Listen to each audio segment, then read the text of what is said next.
Aqui é o Emílio. Na aula de teoria musical de hoje, vamos falar sobre frequência e, consequentemente, timbre também, que são duas coisas extremamente ligadas. Ok? Vem comigo.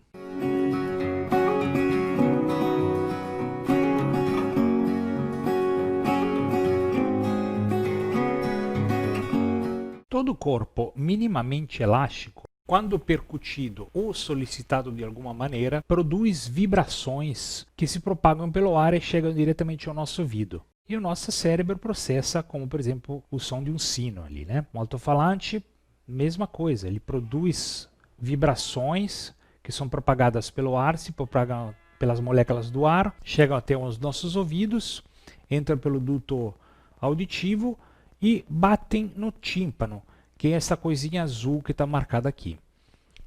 Depois disso vai para um processo totalmente interno, fisiológico, que não é o caso de explicar agora. Todos esses sons, eles têm umas características das quais a gente já tinha falado anteriormente, que são o volume, né, que a gente chamou ele de intensidade, né, que também pode ser chamado de amplitude, e a frequência, da qual vamos falar mais hoje em detalhe, né?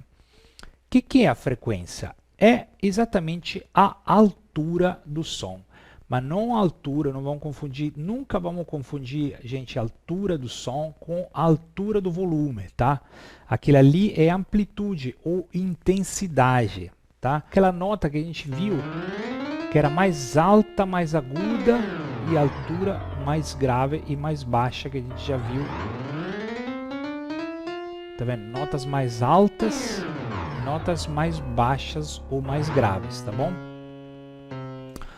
Então, essa daqui é altura. E essa altura se mede em Hertz. Essa frequência se mede em Hertz. A frequência é um dado importantíssimo do som, né? Significa quantas vibrações por segundo aquele corpo pode produzir. Então, digamos, vamos analisar a palavra frequência do ponto de vista do português, né? Frequência, o que é frequência? Frequência é, digamos assim, com que frequência você vai ao supermercado, né? Quantas vezes, significa, em outras palavras, quantas vezes você vai ao supermercado? Com que frequência você compra aquela determinada coisa todo mês? Com que frequência? Quantas vezes, né? Isso aí é justamente... A palavra frequência significa isso. Então, quantas vezes um corpo vibra? No caso de uma corda de um violão, o corpo vibra um X número de vezes para emitir a nota naquela altura. Então, a melhor maneira de se definir uma altura de uma nota é justamente pela frequência. Se uma nota tem 440, tem 450, 460, cada vez, quanto mais vibrações ela consegue fazer por segundo e quanto mais alta aquela nota é, ok? Então, essas notas mais em cima aqui, que eu estou mostrando aqui, tem uma frequência maior em Hertz dessas notas mais graves que estão aqui, que tem uma frequência menor em Hertz, ou seja, vibram mais lentamente. A frequência dos movimentos delas é mais lento. Por ser mais lento, o que acontece? Movimenta menos as moléculas do ar, as quais chegam mais com menos frequência aqui no nosso ouvido e a gente reconhece como som mais grave e vice-versa se fosse mais agudo. Deu para entender? Então a frequência, por exemplo, do Lá3, que é o Lá aqui, seria esse daqui, tá vendo? O Lá3 aqui no nosso teclado seria esse daqui. Vou botar essa nota aqui para vocês ouvirem o som. Esse aqui é o Lá3. Essa frequência aqui é 440, ok? Quanto mais altas as notas, outras frequências com números maiores, ok? E vice-versa para as baixas. Ok? Os dados fornecidos pelas frequências são importantíssimos. Se você for um produtor fonográfico, se você for um DJ até, se você for um mixador de filme, de cinema, um mixador de vídeo, um produtor audiovisual qualquer, assim, né? Que lida constantemente com instrumentos, com escutar cantores e coisa e tal, até esses mixadores de show de grandes espetáculos, você vai precisar saber muito bem das frequências. Porque O conhecimento das frequências nos remete a um outro assunto muito importante que você vai lidar constantemente, que é o range, né? Em inglês se chama-se range, extensão ou tessitura de um determinado instrumento que diferencia um do outro, né? Cada um instrumento tem a sua própria tessitura, o seu próprio range, a sua própria extensão. Isso significa a frequência mais grave que ele consegue tocar até a frequência mais aguda que ele consegue tocar. Então, através dessa tabela que eu coloquei aqui, você vai ver justamente todos os instrumentos, o range que eles têm, né?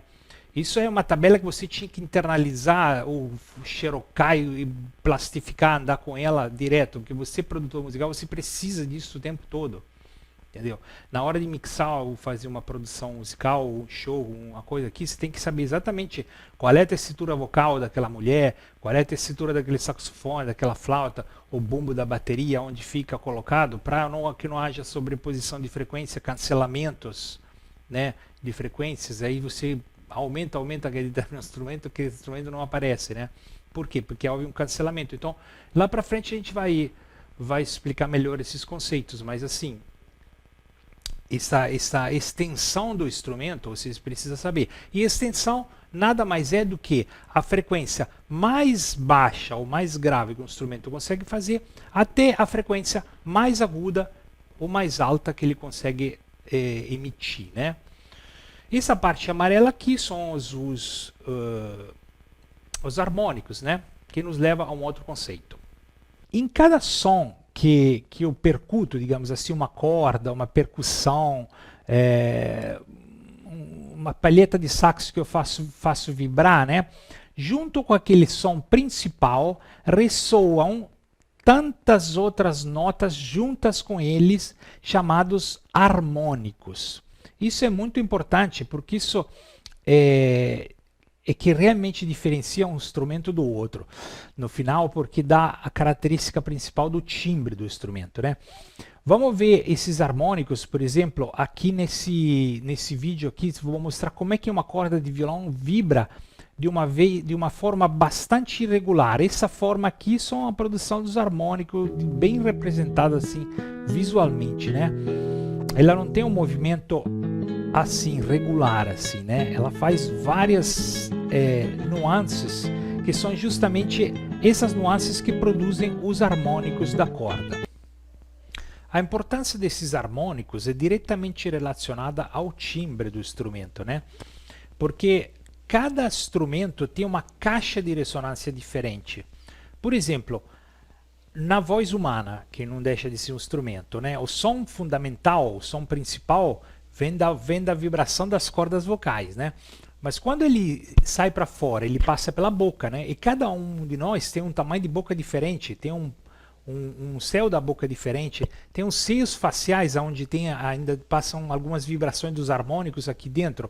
Então, a minha voz nunca vai ter uma outra pessoa que tenha a mesma voz exatamente igual à minha.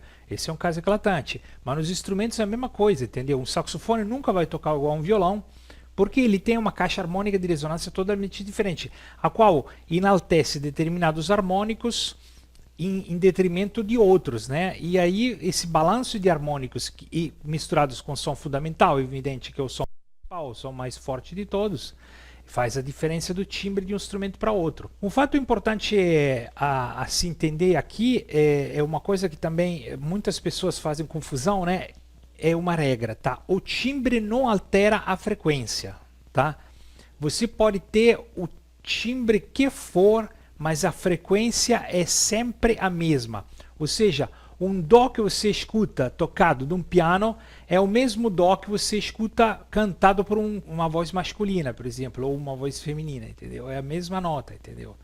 Não muda a frequência, ou seja, as vibrações sonoras, apesar do timbre ser diferente, as vibrações sonoras continuam, a frequência de vibrações é a mesma, tá? Então, gente, vamos ficando por aqui. Essa aqui era a aula de hoje e semana que vem tem mais. Tchau!